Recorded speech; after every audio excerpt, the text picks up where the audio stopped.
बिस्मिल्लाहिर्रहमानिर्रहीम। मेरी जानब से आप सबको अस्सलाम वालेकुम व रहमतुल्लाहि व बरकातहू। वालेकुम अस्सलाम व रहमतुल्लाह। आज का सेशन इंतहाई अहमियत का हामिल है, क्योंकि हमारी अगर तरक्की को देखा जाए, हमारी बेस अगर जो है ना वो रिक्रूटमेंट है। याद रखिएगा, सब दोस्तों से गुजारिश करूंगा कि क्योंकि मैंने मुझे जितने साल का तजर्बा मुझे है, हमारे सीनियर्स के से भी जो मैंने सीखा, तो डेफिनेट बात है बिजनेस इनहेंसमेंट थ्रू रिक्रूटमेंट ही हो सकती है। अदरवाइज आप बार बार उस चीजों को बार बार जो है ना ट्राई करने में आपका वक्त ज़ाया होता है। ओके, इसलिए कहते हैं कि आज आपके सामने जो मैं प्रेजेंटेशन देने वाला हूं, ये है इंश्योरेंस एजेंट भर्ती करने की जामे हिकमत अमली है, a comprehensive guide to strategic recruitment. ये न्यू आइडिया है जिसके अंदर आप देखेंगे, कहते हैं अना की बात सही, मोहब्बत अब भी बाकी है। अना की बात सही, मोहब्बत अब भी बाकी है, मुझे उसकी और उसे मेरी जरूरत अब भी बाकी है। याद रखिएगा जिंदगी में कि कभी ऐसे तन्हाई में कभी जिंदगी गुजरती नहीं है। तन्हाई में इंसान कामयाब नहीं होता, अकेलेपन में इंसान कामयाब नहीं होता। तो फिर यही कहा जाता है ना कि सब पेड़ जला के अपने हाथों से अजीब शख्स है साया तलाश करता है। तो हमें आज वो साया तलाश करना है जिसकी बात बोते पे हम अपने टारगेट को उस लेवल पे ले जाएं जिस लेवल पे आज मैनेजमेंट सोच रही है, जिस लेवल पे हमें हमारे सीनियर्स बता रहे हैं। तो इंशाल्लाह उस लेवल पे हम जाएंगे। जरा गौर से समझिएगा इन चीजों को। स्ट्रेटेजिक रिक्रूटमेंट बेसिकली होती क्या है? एक कंप्लीट हिकमत अमली है रिक्रूटमेंट के ऊपर। ठीक है, रिक्रूटमेंट पे नंबर ऑफ आपको चीजें मिलेंगी, बहुत बहुत मिलेगा, लेकिन बाद जो अमल करते जाएंगे तो उसके आगे रास्ते बनते जाएंगे। ये होता क्या है, एक डिटेल्ड रोड मैप आपको बनाना है जो कि अट्रैक्ट करेगा हाई कैलिबर टैलेंट को। आपकी ऑर्गेनाइजेशन के अंदर हाई कैलिबर टैलेंट को लाने के लिए आपने एक रोड मैप इसे कहते हैं। ठीक है, एक रास्ता कहते हैं, एक आपकी मंजिल कहते हैं कि आपके यूनिट के अंदर, आपके एरिया के अंदर आपको हाई कैलिबर टैलेंट चाहिए। Okay, number one. Number two इसको कहते हैं आपको एक कॉन्फिडेंस देगा, आपको हंट करने में एक कॉन्फिडेंस देगा, आपको तलाश करने में एक जो स्ट्रेटेजी है एक देगी जो कि आपको परफेक्ट जो कैंडिडेट मिले और अपनी कंपनी के को नेक्स्ट लेवल पे ले जाए, आपके एसएम यूनिट को नेक्स्ट लेवल पे ले जाए, आपके एरिया को नेक्स्ट लेवल पे ले जाए, आपके सेक्टर को नेक्स्ट लेवल पे लेके जाए। ये बेसिकली वो उस किस्म का रोड मैप है। नंबर तीन पे कहते हैं स्ट्रॉन्ग एम्प्लॉयर ब्रांड है ये। अभी कभी गौर करें कि कौन अपना ब्रांड बनाएगा।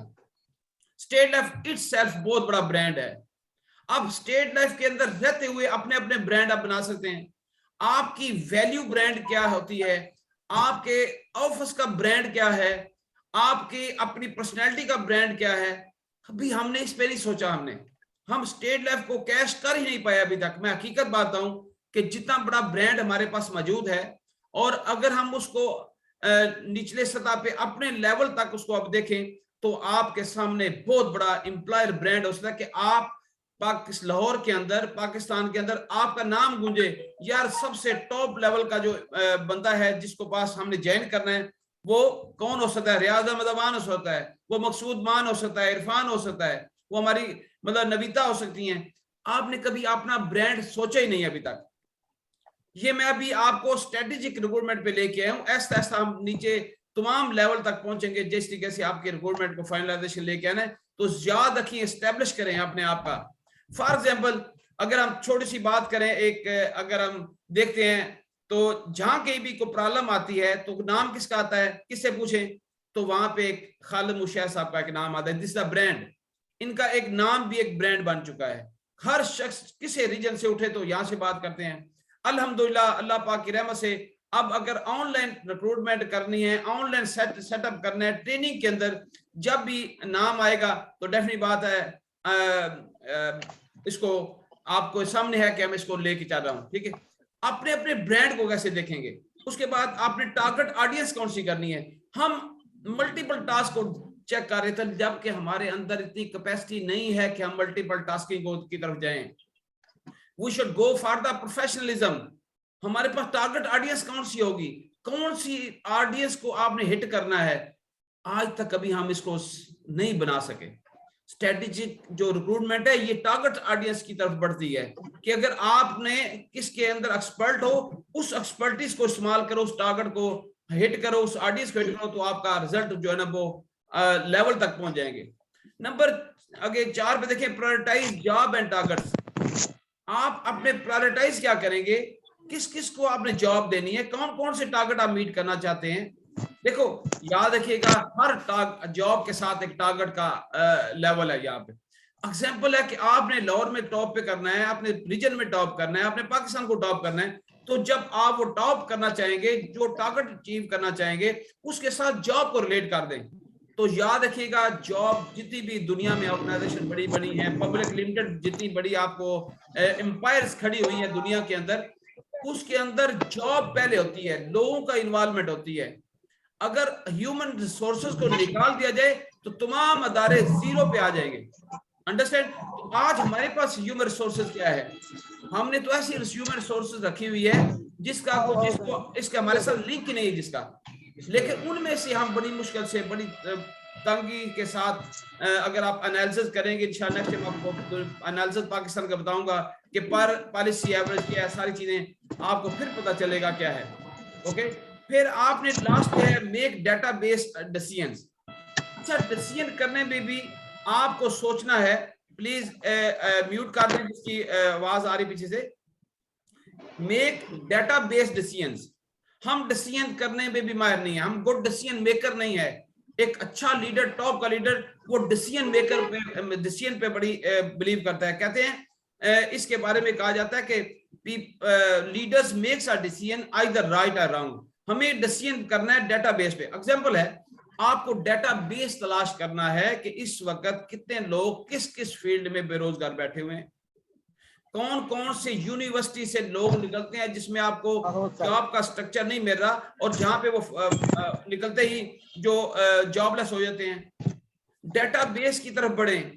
आपके पास कई टॉप ऑर्गेनाइजेशन के पास डेटे पड़े हुए हैं, वहां से आप कलेक्ट कर सकते हैं। तो ये 5 पॉइंट हैं जिसके अब हम स्ट्रेटेजिक रिक्रूटमेंट, जिसे मैं बोल रहा हूं बार बार, ये पिछले साल मैंने इस्तेमाल नहीं की, आज मैं इसको इस्तेमाल कर रहा हूं क्योंकि मुझे भी इसका इल्म नहीं था, लेकिन आज जब इसको मैंने स्टडी किया तो दुनिया के अंदर ये एक स्ट्रेटेजी इस्तेमाल हो रही है जिसके अंदर नंबर 1, वंस अगेन आपको कैलिबर हंट करना है, रोड मैप उसके लिए चाहिए। आपको कॉन्फिडेंस लेवल चाहिए, वैसे लोग लेके हैं जो कि आपकी कंपनी को नेक्स्ट लेवल पे ले जाएं। फिर आपका एक ब्रांड अपना होना चाहिए, फिर आप टारगेट ऑडियंस को हिट करें, जॉब्स और टारगेट को मैच करें आपस में और डिसीजन इसमें करें।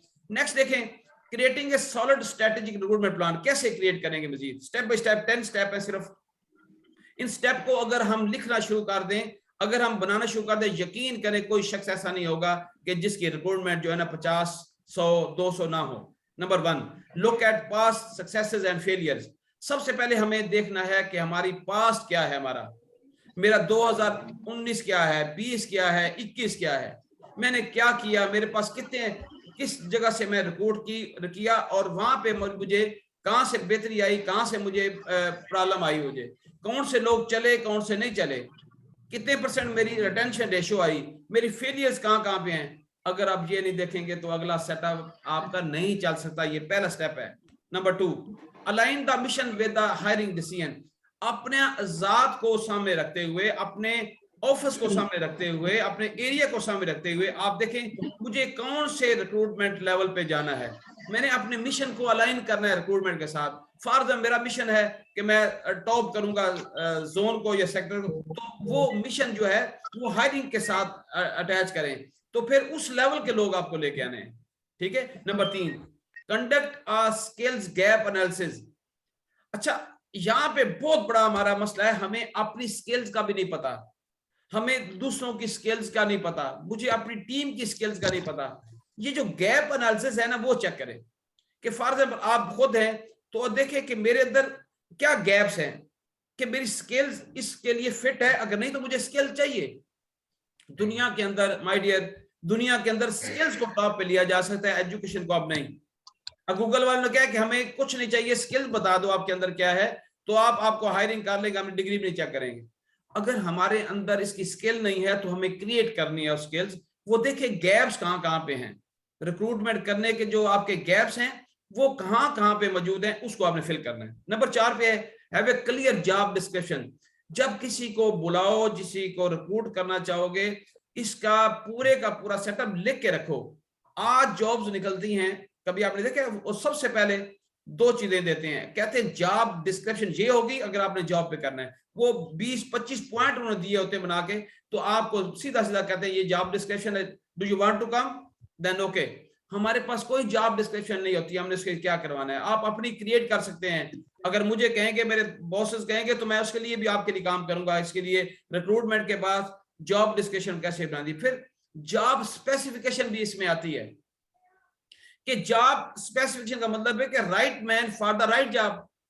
अगर एक बंदा बिल्कुल इस सेटअप में आना ही नहीं चाह रहा, तो क्यों उसको जबरदस्ती करना चाहते हैं? ओके, तो आपके दिमाग में क्लियर जॉब डिस्क्रिप्शन होना चाहिए। नंबर 5 भी है, सोर्स योर कैंडिडेट वेल। अपने कैंडिडेट को सोर्सेस जो है ना, रिसोर्स जिसे कहते हैं, आपके जराए बड़े स्ट्रॉन्ग होने चाहिए। मैंने लास्ट टाइम तकरीबन 14-15 ऐसे जराए आपको बताया जिससे आपके रिक्रूटमेंट का लेवल बहुत टॉप लेवल पे जा सकता है। उस पर अमल करने की जरूरत है, बार बार उसको सुनने की जरूरत है।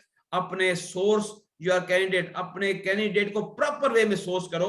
और क्या जब कर लोगे, कहते हैं 80% टाइम चाहे आप सोर्सेस पे लगा दो, 20% सिर्फ आपको इंप्लीमेंटेशन पे लगाना चाहिए। जब आप वो 20% जो है उसका रिजल्ट भी 100% आएगा, 20% का रिजल्ट 80% आएगा। वरना हम क्या करते हैं, बगैर सोचे से हम निकल जाते हैं, 80% का रिजल्ट 20% आ रहा है हमारा। ये बहुत अलमिया है, कभी किसी से उठा के देख लें उसका रिजल्ट क्या आ रहा है। ओके, नंबर 6 है क्रिएट बजट। कभी हमने सोचे ही नहीं है रिक्रूटमेंट के लिए, तो बजट बनाना चाहिए आपका। आपको टॉप लेवल के लिए जिस लेवल के बंदे चाहिए उसके लिए उतना ही बजट आपको क्रिएट करना है। हमने बजटिंग कभी नहीं की। मुझे दफ्तर को सही करने के लिए बजट मेरा क्या है, मुझे अपनी पर्सनैलिटी को ठीक करने के लिए मुझे क्या बजट इस्तेमाल करूंगा, मैंने ऑफिस को सेटअप को कैसे इस्तेमाल करूंगा, और जो लोग आ रहे हैं उनको किस लेवल तक मैंने डील करना है, उसको किस लेवल तक मैंने जो है ना वो इंटरटेन करना है, किस लेवल तक उसको कहाँ पे मैंने इंटरटेन करना है, मैं उस रिक्रूटमेंट के लेवल को कहाँ कहाँ उसके सेमिनार करूंगा, कहाँ कहाँ पे मैं उसकी ट्रेनिंग दिलवाऊंगा, कौन कौन से अदारे से दूंगा, ये सारे के सारे बजट क्रिएट करने पड़ते हैं। तो फिर आपकी strategic solid strategic recruitment plan बनेगा। नंबर 7 पे है target the current employed. Target the currently employed. सबसे पहले क्या करना है आपने, आपके सामने कई लोग आपने एम्प्लॉय किए हुए हैं, उन्हीं लोगों को टारगेट कर लो तो आपके अंबार लग जाएंगे। अब क्या था, कई जगह पे मैंने उनको यही बताया कि अगर आपने यूनिवर्सिटी से लोग लेके उन्हीं को कह दो आप एम्प्लॉयर हो, आगे उनको मजीद आगे बंदे लेके आते हैं। तो ये इतना जब उसको पता चलेगा कि यार यहाँ पे एनवायरनमेंट बहुत अच्छा है, यहाँ पे मेरा फ्यूचर बहुत अच्छा है, यहाँ पे लोग अच्छे हैं, यहाँ के ऑफिस अच्छा है, यहाँ पे, तो फिर वो वही जो आपने ऑलरेडी टारगेट किए हुए हैं, जो जिनको रिक्रूट किया हुआ है आपने, वही आपके सोर्स बन जाएंगे बहुत बड़े।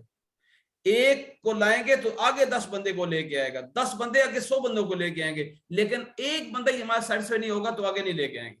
क्लियर? यूज टेक्नोलॉजी, दुनिया बदल चुकी है आज, जो है ना वो डिजिटल मार्केटिंग आ चुकी है दुनिया।